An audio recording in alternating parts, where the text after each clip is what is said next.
Bantu bangi tuyita mu bulumi obw'enjawulo nga ne munno mukwano gwo maama wo taata wo w'oluganda lwo tasobola kuteebereza bulumi ki bw'oyitamu naye ate waliwo obulumi omuntu bw'ayinza okubeera ng'ayitamu n'omutunuulira butunuulizi naawe ku mutima amutunuulidde n'ogamba mbi omuntu ono ayita mu bulumi obw'ekika ekyowaggulu. Bwe buno obulumi bwe nnawulidde kwe kusalawo nzije nkoleko story eno ngisharinge nammwe ba SMX Media Kings and Queens. Wano ku SMX Media tubeera ne updates buli lunaku buli ssaawa. Story wejjirayo tugikolera naye ng'ekisinga okubeera ekikulu wano ku SMX Media nti stories zaffe tuzikonvertinga ne zibeera nga ziwewuka data wo aleme kubeera ng'agenda mungi. Gwe weena ayagala stories zatwala nnyo data bambi subscribing hano ku SMX Media kubanga ffe stories zaffe tuzikonvertinga ne zibeera nga ziwewuka data wo aleme kubeera ng'agenda mungi. Ekyo kye twasinga okubeera nga tussaako essira. N'ekirala gwe weena awulira nti oyagala kulanga naffe product yonna gy'olina oba services zo oba business yo oli welcome okubeera ng'okubako ennamba y'essimu oba not WhatsApp nga tujja beera sobola okunegotiatinga buli kimu terms and conditions tusobole okubeera nga tukwatagana mu ngeri ey'enjawulo.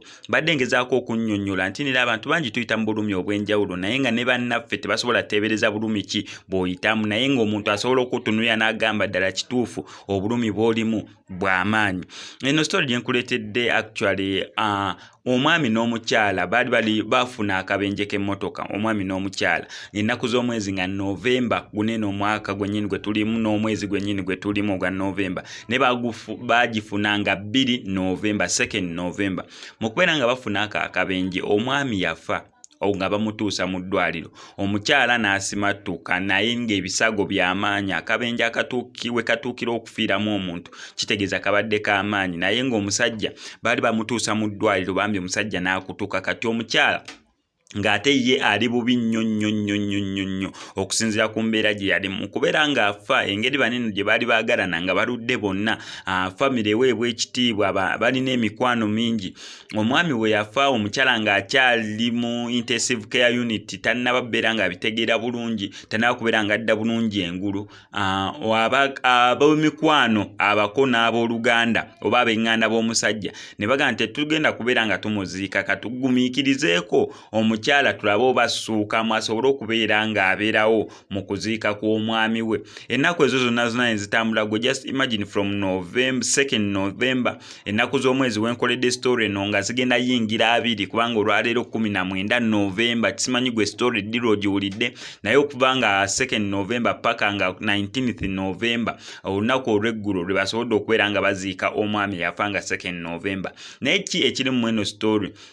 nti baalinzeeko okulaba ng'omukyala asuukamu naye ng'embeera gy'alimu okusinziira mbu akabenje kaali k'amaanyi ne katuuka n'okufiiramu omuntu mulamba bagezezaako mumulindako asobole okubeera ng'assuuka naye bambi ng'embeera ye nayo mbi nnyo nnyini ddala. Naye mu kubeera nti naye yali yamala yakomawo kengulu n'atandika okubeera ng'ategeera ab'ekika ne b'emikwano ne basalawo ne bagamba omanyi katuziike ono kasita oli Mukama Katonda akyamutuwaddeko mulamu ajja sigalayo mu ddwaliro. Naye ku lunaku lw'okuziika omukyala yawulidde nga tasobola kubeera ng'akyebeera n'asaba ambulance y'eddwaliro at least bamutwalire ku kitanda oba ku stretcher ne bamuvuga kuva mu ddwaliro mu ambulance mu bulumi bwe yabaddemu naye najja okubeera ng'aziika omwami we kwegamba yeebeera nga double pain. Just imagine oli ku bulumi amagumba gamenyeka tasobola kubeera ng'atuula ali mu kubeera ng'alabirirwa bali mu kubeera nga basonda busonzi ssente zigenda omukolako operation oba surgery kubanga amagumba agamu gamenyeka n'ebitundu ebimu ne bifuna obuvune obw'amaanyi. Naye mu kubeera nti nera ali mu ddwaliro ng'awulira obwo obulumi bw'ayitamu obwa accident gye yasobola okubeera ng'afuna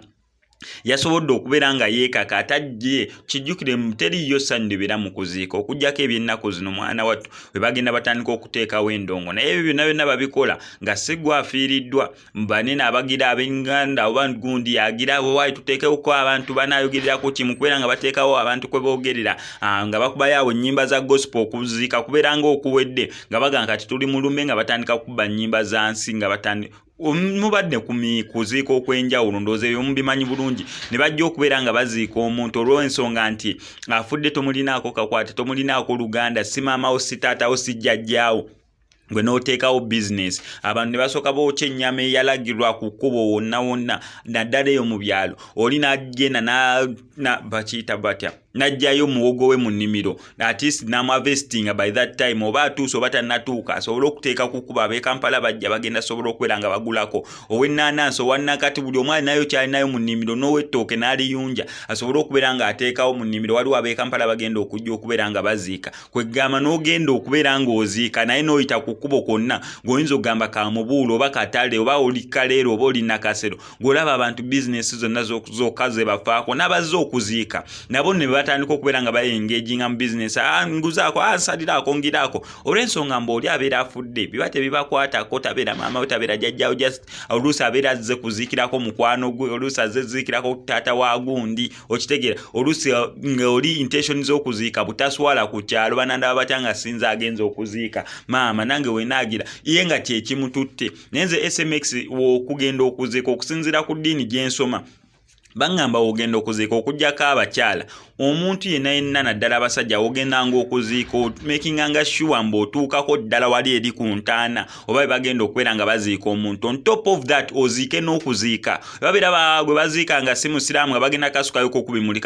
ku bimuli obeerewo nga bamusaayo paka we bateekako enkokoto wabeera nga musiraamu nga bagenda yiwayo ettaka kwata ekitiiyo oba enkumbi nga 2 temaatemakawo enkumbi 2-3 oziike owe n'omulala naye aziike naye omuntu n'agenda okuziika naye n'atatuukako na ku ntaana naye ng'ekikutuusaayo osobola okutegeera mbunni era wadde oyo agenze naawe enkeera ogenda intention yekyo osobola okufunamu ekyokuyiga osobola okubeera nga weddaabulula naye olinaagenda okuziika naye tategeera na ntaana wagye bagiziise awulira buulize bamaze okuziika kale katuvuge tugende naye nga ye tatuuseeko naye omukyala bambi yawulidde obulumi ng'ali ku stretch ali mu bulumi naye yeetaaga kubeera nga afuna sajjalo amagumba basobole okubeera nga bagatereeza bagazza mu order naye yeewaayo okubeera ng'agenda feeling double pain ey'okubeera nti nera omwagalwa we yali afudde n'asobola okubeera ng'amuziika naye bambi yakituukiriza Mukama Katonda n'amuyamba n'abeerawo mu maziika ga bbaawe wadde nga naye ng'omuntu yeetaaga kubeera ng'asabirwa yeetaaga kubeera ng'asondera ssente okusinziira ku mutabani we omukulu